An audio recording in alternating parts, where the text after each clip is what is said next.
Javier siempre ha presumido de ser turolense y de llevar a Teruel en su corazón.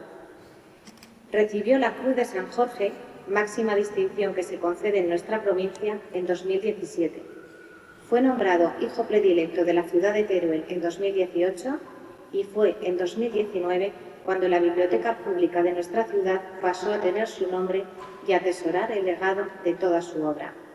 Sierra vive en Madrid, está casado, tiene 2 hijos y en la actualidad está inmerso en la promoción de su último libro, El Plan Maestro. Damos paso ahora a una de las figuras más esperadas de esta noche, nuestro pregonero, que con su voz nos guiará a través de las emociones, las vivencias y los sentimientos que nos unen como comunidad en esta semana tan especial. Hola, sí, bien. Buenas tardes. Muchas gracias, Elena, por estas palabras introductorias. Permítanme, primero de todo, agradecer a la Junta de Cofradías y Hermandades de la Semana Santa de la ciudad de Teruel esta amable invitación que me han transmitido para ser el heraldo, el que da el aviso del inicio de este momento tan importante del año, que es la Semana Santa. Lo es desde el punto de vista litúrgico y lo es desde el punto de vista civil a todos los niveles. Muchas gracias, señor obispo, por acogerme en su casa, en la casa de todos, que es la Catedral de Teruel. Y permítanme decirles que impresiona un poco subirse aquí al altar a decirles unas palabras. Yo siempre había venido a esta casa para admirar el cielo mudéjar que nos protege, pero nunca para hablar desde aquí arriba. Así que, si estoy un poco más nervioso de lo común, espero que me lo perdonen. Verán, he querido titular esta alocución, esta presentación de la Semana Santa de Teruel, La clave es la esperanza. Y lo he hecho de una manera deliberada porque, reflexionando sobre lo que quería contarles a todos ustedes, me he dado cuenta de algo que, en fin, creo que debo compartirles desde la humildad, ¿no? Yo no soy una autoridad eclesiástica, soy un narrador, me doy cuenta de las cosas que suceden a mi alrededor desde el punto de vista del relato, de cómo se construyen las historias. Y la historia que tenemos aquí, la historia que celebramos en estos días, sin duda es la historia más grande jamás contada. Y quizá, envueltos como estamos en el folclore y en la fiesta, no nos damos cuenta de lo que estamos celebrando de verdad. Estamos celebrando no la muerte y la tortura de Jesús de Nazaret, sino su resurrección. Es decir, que estamos celebrando algo absolutamente único, inédito y revolucionario. O quizá no tanto. Y eso es lo que les quiero contar esta tarde. Verán. Vamos a ver. Ahora tiene que funcionar esto. Aquí está. Como les digo, lo que quiero contarles es desde el punto de vista de un escritor. La Pasión de Cristo es un relato que conmueve, el drama que implica ese momento del juicio y después de la tortura y de la muerte de Jesús de Nazaret se convierte en un drama que ha condicionado 2000 años de historia. Pero ante eso hay algo que siempre me ha llamado mucho la atención. Hubo testigos que fueron contando lo que ocurrió. Lo fueron los evangelistas, lo fueron los que conocieron a los evangelistas, lo fueron los que fueron construyendo los relatos a partir de aquellos testimonios, y todos ellos, desde el punto de vista de alguien que se dedica, como yo, a investigar ciertos hechos, plantean un problema, y es que los evangelistas llegan a contarnos la historia de Jesús de Nazaret años después de los sucesos. El evangelio más cercano es el evangelio de Marcos. Arqueológicamente hablando, estamos hablando de un texto que fue redactado probablemente unas 6-7 décadas después de los sucesos. Por lo tanto, lo que se recogió en ese evangelio que procedía de la tradición oral está algo alejado de los momentos dramáticos que se vivieron, Y lo cierto es que para un investigador esto es un hándicap, porque te obliga a hacer preguntas cada vez más incisivas sobre qué ocurrió realmente en el siglo I en Palestina en torno a la historia de Jesús. Todo hay que entenderlo desde el punto de vista del símbolo, y el símbolo es muy rico, el símbolo es tremendo. A mí los símbolos siempre me llamaron la atención. Permítanme que les hable un poquito de cómo llego a esto. Mis símbolos, los que marcaron mi infancia, tenían que ver mucho con las imágenes que veía en las iglesias de Teruel. En los franciscanos, ustedes los conocen, estaban estos dos beatos, los mártires de Teruel, representados con una espada clavada en la cabeza. Imagínense a un Javierín con 4, 5, 6 años yendo a la iglesia y viendo esto y pidiéndole explicaciones a sus padres, ¿no?, de qué significaba esto. Bueno, me lo explicaron como buenamente pudieron, pero no terminaron de aclararme a ese niño pequeño de dónde venía todo esto y por qué había gente dispuesta a dar su vida por la defensa de un relato que era la de un hombre que había muerto y había resucitado. Sin darme cuenta, y esto es algo que me he percatado, en fin, pensando en lo que quería transmitirles esta noche, sin darme cuenta he estado toda la vida implicado en los símbolos de la Semana Santa. He escrito sobre todos ellos. Me he acercado como curioso, como investigador, a muchas de las cosas que están detrás de la Semana Santa. La Semana Santa, por si ustedes no lo han reflexionado, es probablemente lo que ha generado más reliquias de toda la cristiandad. Reliquias que son las pruebas, nuestras conexiones físicas con aquellos hechos de hace 2000 años. La búsqueda de reliquias para mí se convirtió en un momento de mi vida, y lo sigue siendo todavía hoy, en algo de capital importancia. Cualquiera de esas reliquias de la pasión de Cristo, si se demostrara racional y arqueológicamente que son auténticas, cambiarían por completo esa aproximación que a veces tenemos escéptica y racional hacia lo que ocurrió 2000 años atrás. Sin querer, como les decía, convertí una de las escenas icónicas de la pintura universal en el eje de una novela que fue La Cena Secreta.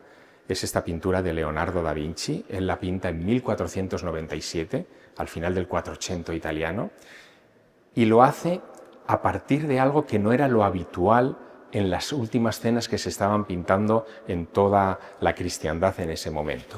En vez de pintar el instante clave para la Iglesia en el que Jesús instaura el sacramento de la Eucaristía, que es para lo que se representaban estas escenas, él acude a una frase oscura, dramática, del Evangelio de Juan, en el que Jesús anuncia a los discípulos que están sentados en la mesa que hay un traidor sentado entre ellos. A diferencia de todos los pintores anteriores, encontrar a ese traidor en la mesa de la última cena no era nada fácil. Miren esta pintura de Ghirlandaio, pintada a la vez que la última cena de Leonardo. Encontrar a Judas es muy sencillo. Es el hombre que está al otro lado, el que está separado de los hombres buenos. Es una manera sencilla, directa, nada compleja, de identificar quién es el que ha traicionado al Mesías. Y sin embargo, Leonardo no quiere ponérselo fácil a los que contemplan su cena. Hace algo muy singular, muy singular, que a mí me ha dado mucho que reflexionar, y es que entre los 12 va pintando en cada personaje una característica, una acción, una intención. Y hay una de ellas que es muy sorprendente, que es la de Pedro.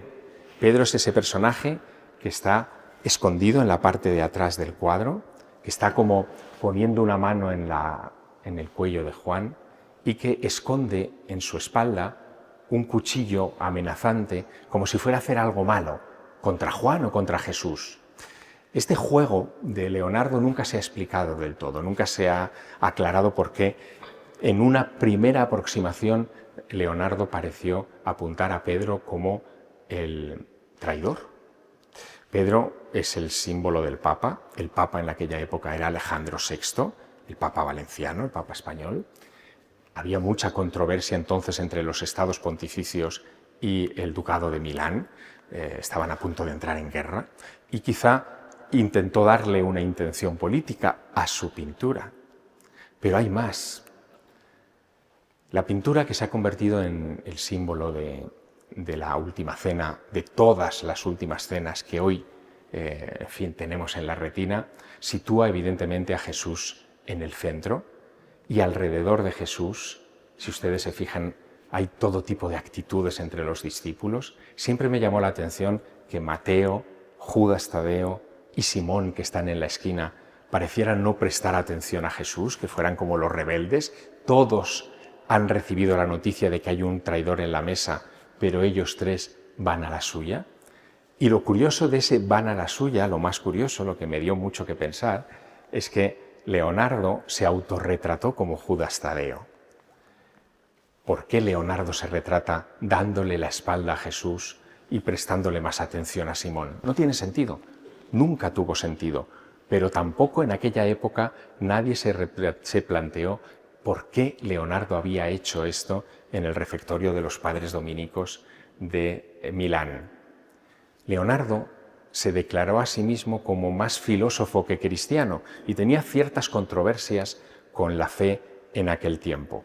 Probablemente su pintura escondía una reacción adversa y, sin embargo, fíjense, y esto es lo que yo quiero transmitirles, el símbolo de la cena era tan potente que hasta esa crítica velada que parecía haber incluido Leonardo en su pintura se olvidó, no era importante.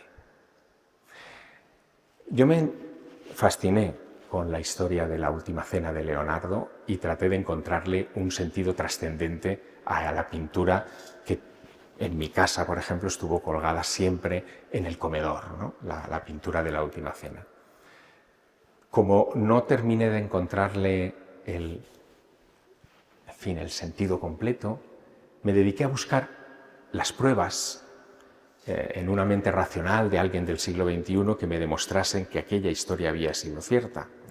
Y ese fue un camino interesante porque me llevó a algo a lo que le tengo un profundo respeto y que creo que es una de las claves de esta historia. Verán, si escribí La cena secreta hace tantos años ya, en 2004, años después me volvería a acercar a otra reliquia de la Semana Santa, como es el Santo Grial. El Grial no es mencionado como tal en las Escrituras. Los evangelistas no mencionan esa palabra. Hablan del momento, evidentemente, de la cena en el que Jesús instaura el sacramento de la Eucaristía, pero no dice tomó un grial o tomó el grial, dice tomó un cáliz o tomó un vaso. El grial es un término del siglo XIII, probablemente es un término aragonés que surge antes de que un escritor francés llamado Chrétien de Troyes lo adaptase en un cuento, en un relato que llamó El cuento del Grial. Ese cuento del Grial habla de algo sorprendente. Dice que el Grial es un objeto que atesora una mujer, una dama, en un castillo, y que esa mujer lo hace desfilar en una especie de procesión donde aparece una lanza que sangra y un cuenco que irradia luz, que había sido pintado 70 años antes de escribir ese grial en tierras aragonesas, hoy catalanas, que son las tierras de los Pirineos. Y en concreto en esta imagen que ustedes seguro que conocen, que es el Pantocrátor de San Clemente de Taúl en el Valle de Boí, en la actual Lérida. Fue inaugurado por San Ramón en 1123 y el cuento del Grial no se escribiría hasta 1190. Y sin embargo ahí aparece esa dama con el cuenco radiante. Qué curioso que en el Aragón de aquella época, de la Edad Media, grazal fuera la palabra que se utilizara para definir ese tipo de objeto del ajuar doméstico, una especie de escudilla que estaba en todas las casas de la Edad Media, y que se hablara de la luz que irradiaba como una de las características fundamentales. En la Edad Media tenemos este objeto que se custodió durante mucho tiempo en San Juan de la Peña, en el monasterio de San Juan de la Peña, que cumple con las características de lo que Chrétien de Troyes describiría como el grial. Es un objeto que, descompuesto, sería un cáliz, una escudilla, uno de esos objetos domésticos como el que aparecía representado en San Clemente de Taúl, de Calcedonia, de un ágata muy particular, que si fuera objeto de si acogiera una vela, una pequeña candela en su interior, irradiaría luz de una manera casi mágica. Se han hecho las pruebas con el objeto en la Catedral de Valencia. Es el grial. Hay otros que han surgido en estos años, como el cáliz de Doña Urraca en León, que tienen las mismas características anatómicas. Son escudillas engarzadas en joyas, probablemente todas del siglo I, siglo II, aunque su datación arqueológica solamente se puede hacer desde la tipología, no se puede datar el objeto, y que desde luego han generado toda una corriente de arte vinculada con el culto del grial. En León, en el Panteón de los Reyes de León, se refleja también a este tipo de personajes como Marcial el copero, que sostiene ese objeto que es la escudilla que está en el cáliz de Doña Urraca. Pero hay más reliquias que me han ocupado y que me han llevado a recorrer el mundo tratando de encontrar las pruebas de la pasión. Una de las más interesantes es esta de San Juan de Letrán, la escala santa. La escala santa se supone que son las escaleras por las que bajó Jesús después de ser mal juzgado por Pilatos en su palacio en Jerusalén, trasladadas a Roma y, bueno, esto lo sabrán ustedes, son de Teruel, reproducidas, imitadas en Cabra de Mora, donde en el siglo XVIII se replicaron con intenciones religiosas para que cualquiera que subiera de rodillas sin tocar con la punta de los pies las escaleras y sin apoyarse en las paredes ni en el suelo, pudiera redimir sus pecados, imitando, por supuesto, el sufrimiento de nuestro Señor bajando o subiendo por esas escaleras. Pero hay algunas de estas reliquias que forman parte de nuestra historia, de la historia racional, no de la historia de la fe, de la historia racional actual. Una de las más significativas que yo he tenido ocasión de estudiar con algún arqueólogo es la lanza de Longinos. La lanza de Longinos es un objeto singularísimo. Hay varias lanzas de Longinos. Longinos, ya saben ustedes que es el centurión que clavó su lanza en la cruz a Jesús y vio que emanaba agua del costado. La Biblia no lo cita por su nombre. Longinos es un término que aparece en los evangelios apócrifos, pero sin embargo ha servido para dar carta de naturaleza a este objeto apotropaico, con, en fin, atribuciones sobrenaturales. Fue Constantino el que la tuvo en su poder durante mucho tiempo, pasó a otros grandes estadistas europeos, Barbarroja la tuvo en su tesoro y finalmente terminó en la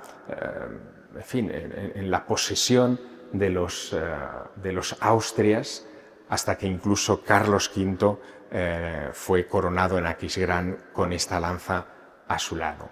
Era un objeto que transmitía, según la creencia, poder a quien la tuviese y en cambio transmitía desgracia a quien la perdiese. A Carlomagno se le cayó cruzando un río y al poco falleció. A Barbarroja le ocurrió lo mismo en Roma, siendo sobrevolado por unos cuervos, y dice la leyenda que se le cayó también de las manos y le trajo la desgracia.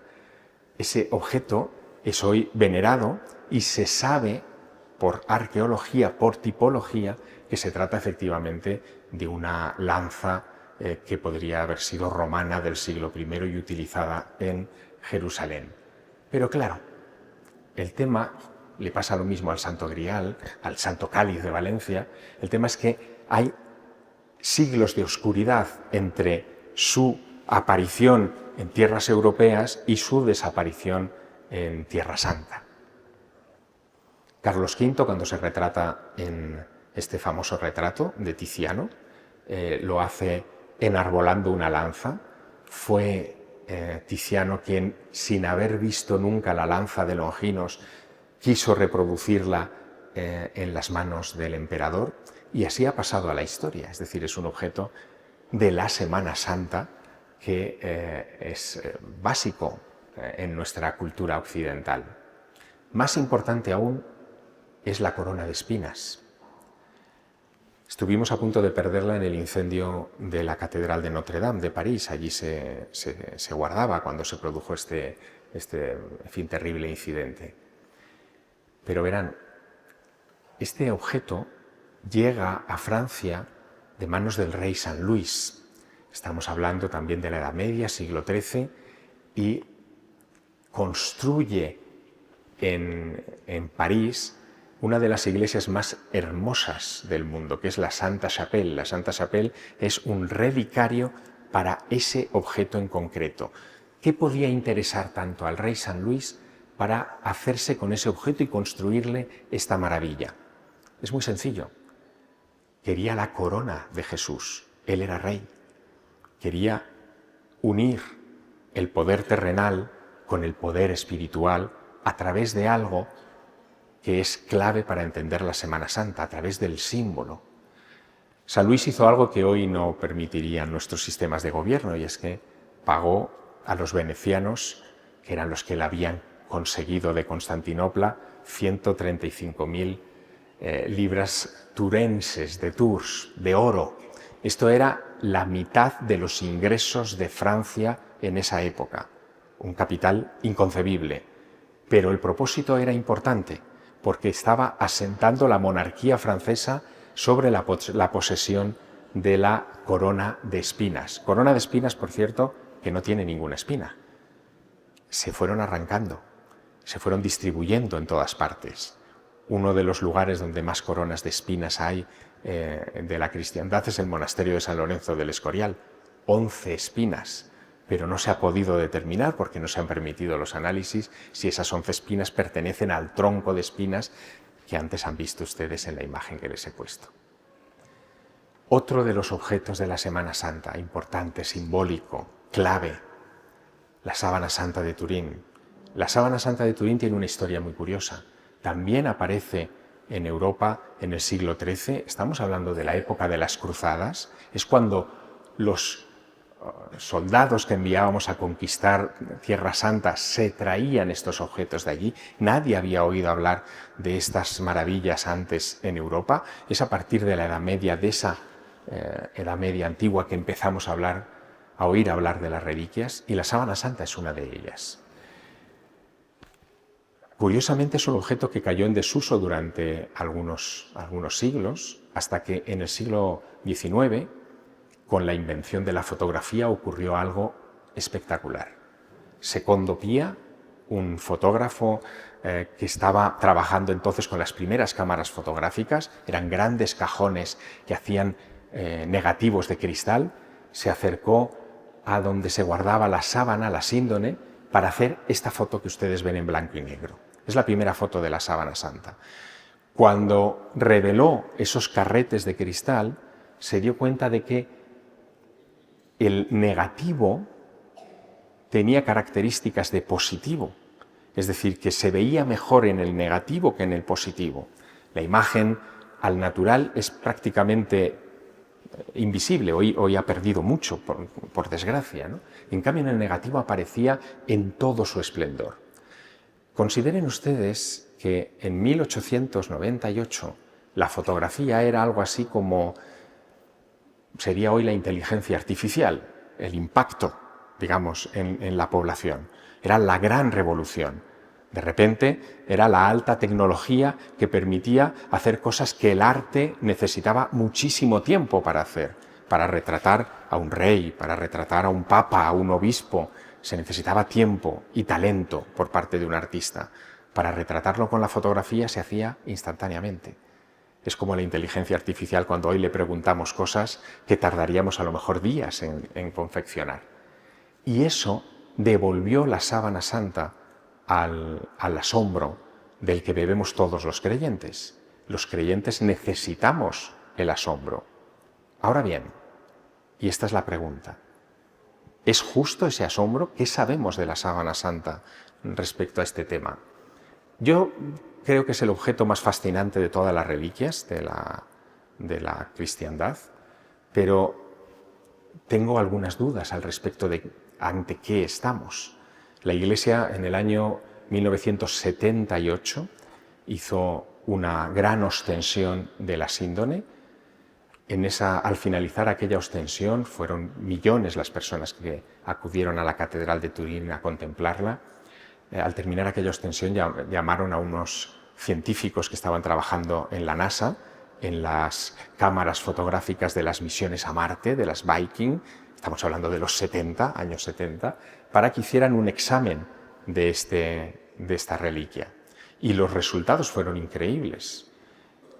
Esta imagen, procesada por el ordenador de la NASA VP8, que era el que se dedicaba a procesar las imágenes de Marte, podía dar tridimensionalidad a lo que aparecía.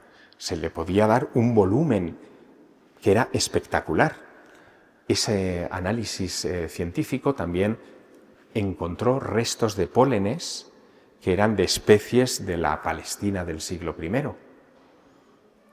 Pero en el año 88, animados por estos resultados, 10 años más tarde, el obispo de Turín permitió que se tomaran unas muestras de la síndone y se analizaran por carbono 14. Y el carbono 14 dio un resultado que no esperaba nadie. Dieron un resultado que la situaba en el siglo XIII. Estamos hablando, por tanto, de una tela medieval con una imagen que no correspondía, en fin, a nadie que se supiera de ese periodo, ¿no? Entre 1290 y 1310, que es cuando lo situó el carbono 14. Había otro problema. Hay muchos estudios de la sábana que han impugnado el carbono 14, como ustedes saben, pero también se hablaba de que quizá esta imagen, que es la más importante de todas las reliquias, porque si es lo que parece, sería el lienzo mortuorio que envolvió a Jesús de Nazaret y que probablemente se grabó en el momento de su resurrección, o por lo menos en el proceso o en el tránsito de su muerte a su resurrección, este objeto tiene algo que va contra la física. Y esto es lo problemático. Yo se lo comparto, porque a mí me tiene en jaque y ojalá entre todos podamos resolver lo que ocurre. El lienzo de la síndone envolvió el cuerpo de Cristo. Era un fardo funerario, según lo que son los usos de enterramiento de los palestinos, de los judíos del siglo I. Si ustedes se envuelven en un fardo, o mejor dicho, para ponerlo más fácil, si ustedes, señoras del público, se maquillan y se ponen un paño para limpiarse el maquillaje, un paño húmedo para limpiarse el maquillaje en la cara, verán que el paño, cuando se lo quitan y lo extienden, deforma su cara. La deforma, no la saca perfecta, porque la envuelve desde, como ustedes están viendo en este modelo. En cambio, la imagen de la síndone es perfecta, es una proyección, no es una imagen por contacto, es una imagen por proyección, es física. La que es por proyección es la que encontramos en el pañolón de Oviedo, en la Catedral de Oviedo, en la Cámara Santa de la Catedral de Oviedo, porque son unas manchas que se han analizado y se han comparado con el rostro de la sábana santa y se han encontrado muchísimas similitudes, pero tampoco son definitivas porque son características que tendría, casi cualquier rostro humano respecto a la reliquia. Así que tenemos aquí una reliquia espectacular que podría ser la prueba de la resurrección de Cristo, pero que hay que tomarse con mucha precaución. La Iglesia lo sabe, los papas lo saben. Juan Pablo II se acercó a San Juan Pablo II se acercó a la sábana santa y la observó como algo inspirador, pero no podía decir que era una prueba. No tenemos esa prueba. Benedicto XVI exactamente lo mismo, y nuestro Papa Francisco también ha estado ante la sábana santa, ha orado ante ella, se ha retransmitido incluso por todos los medios de comunicación, pero no han podido esgrimir la sábana, la síndone como prueba. ¿Por qué? Yo creo que detrás de todo esto está el misterio de la fe. Y además la lección es importante. Les estoy haciendo dudar con esto porque no me gustaría, creo que a nadie que tenga un camino espiritual le gustaría que asociasen su fe a un objeto material. El espíritu y la materia son cosas distintas, aunque a veces no pensemos en ello. Y como yo, seamos tan inocentes de querer buscar con la ciencia las pruebas de algo que es espiritual. Y esto me lleva a otro punto.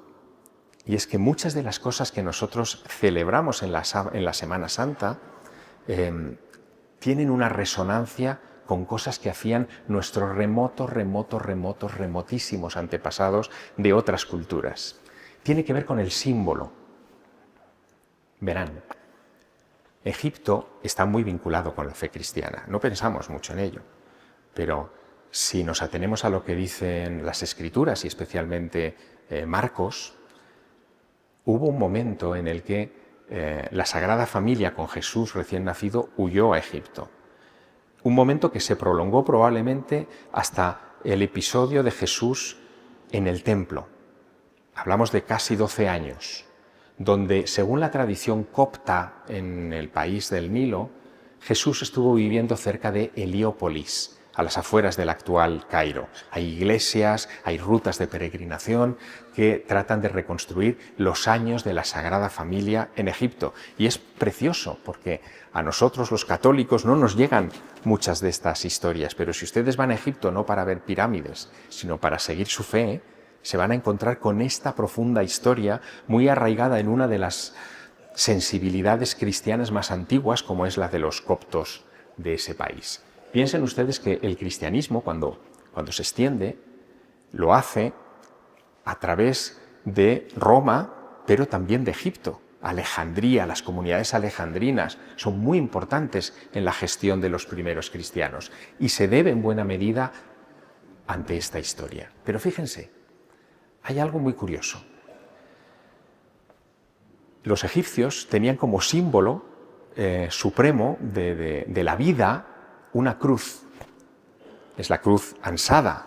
Los dioses egipcios utilizaban esa cruz para darle la vida a los faraones, como muestra, por ejemplo, esta imagen, pero tantos miles de imágenes similares. Es curioso porque para ellos la cruz es vida. Para nosotros, cristianos, la cruz es símbolo de muerte, pero no es de muerte, si no, no la llevaríamos con nosotros. Es el símbolo de que la muerte se puede vencer, porque Jesús resucitó y venció a ese instrumento de tortura romano. Pero no deja de ser curioso el paralelismo. Hay más, algunos curiosísimos. Si ustedes van al templo de Comombo, por ejemplo, se encontrarán que el Sancta Sanctorum de Comombo, esto se construye más o menos en el siglo III a.C., el santuario de Comombo, la figurita del dios del templo se colocaba en esa hornacina que ustedes ven aquí, pero fíjense en los personajes que protegen la hornacina. Se parecen mucho a nuestros evangelistas, con sus mismos atributos. Aparece el buey, aparece el águila, aparece el ángel, son los mismos atributos de Lucas, Mateo, Marcos y Juan, los mismos 3 siglos antes de Cristo, en torno a la figura, a la hornacina, donde colocaban a Amón en el fondo de aquel templo. Es curioso porque Jesús tiene una cosa muy particular. No hay religiones, en las que se hable de la resurrección de la carne. la resurrección o la vida eterna en los judíos y en otras sensibilidades religiosas es en el mundo del espíritu. Pero Jesús vuelve a la carne, vuelve a la vida en su cuerpo y promete ese regreso al final de los tiempos. Él es el Hijo de Dios y muere. Y esto de que un Dios muera y resucita solo tiene un paralelismo en toda la historia de las religiones, y es el dios Osiris. Aquí Osiris no me sale. El dios Osiris es un dios que muere traicionado por su hermano. Jesús muere traicionado por su discípulo Judas, y según Plutarco, tarda 3 días en volver a la vida. Isis es la que busca a Osiris y le anima, lo devuelve a la vida.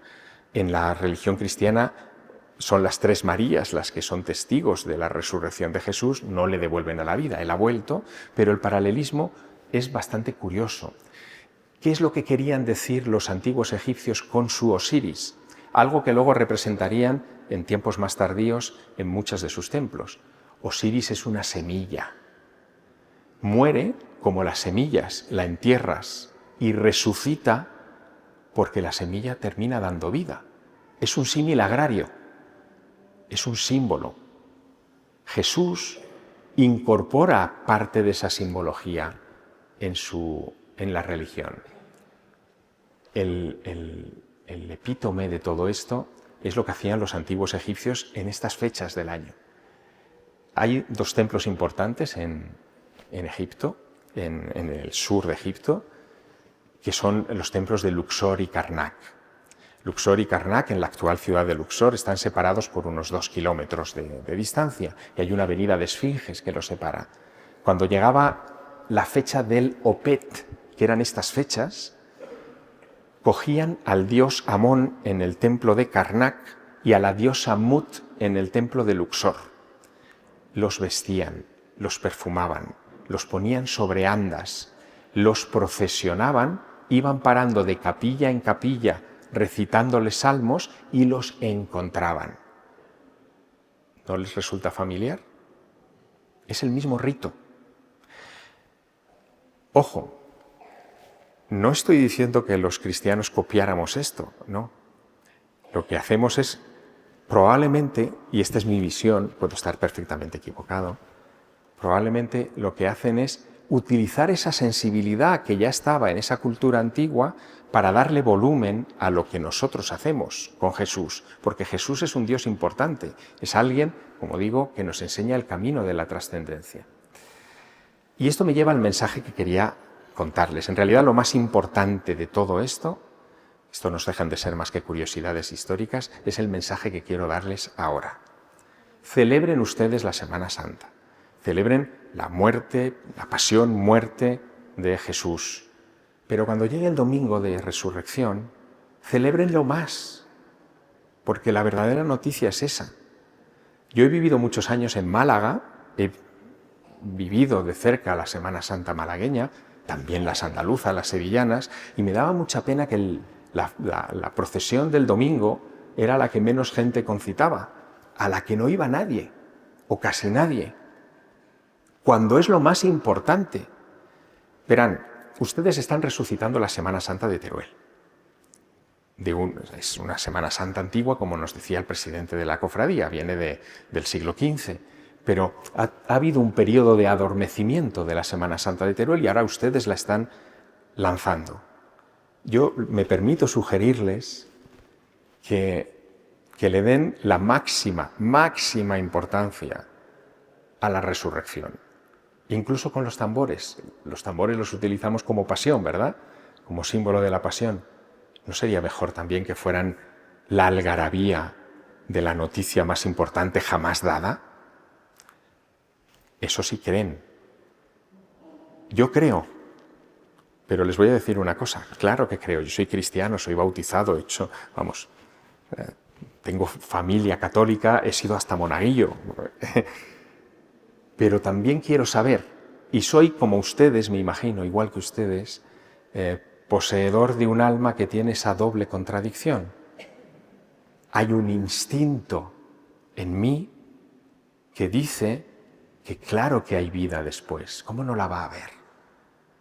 ¿Cómo no vamos a encontrarnos con los seres que hemos perdido en algún momento? ¿Cómo no va a haber ese reencuentro feliz? No tendría ningún sentido la vida si no fuera esto. Ese sentido lo da la esperanza. Y a la vez está la razón. No ha vuelto nadie para contarnos. Y cuando han vuelto, han contado cosas hasta un cierto límite. Lo del túnel y todas estas cosas que a mí también me interesa mucho. Solo uno, que es Jesús, que no solamente volvió, sino que estuvo muchos días entre nosotros. Y ya, si aceptamos lo que nos cuentan los evangelios, que es muy interesante. Pero volvió de una manera, y esto también me ha dado mucho que pensar, esto es teología, pero es muy interesante, volvió de una manera peculiar. Relean las Escrituras y vean los capítulos de la resurrección. Al Jesús resucitado en un primer momento no lo reconocieron los suyos. No lo reconocieron. ¿Qué pasaba ahí? ¿Por qué no lo reconocieron si había vuelto? Pues probablemente porque se produce algún tipo de cambio en ese proceso que lo convirtió en extraordinario.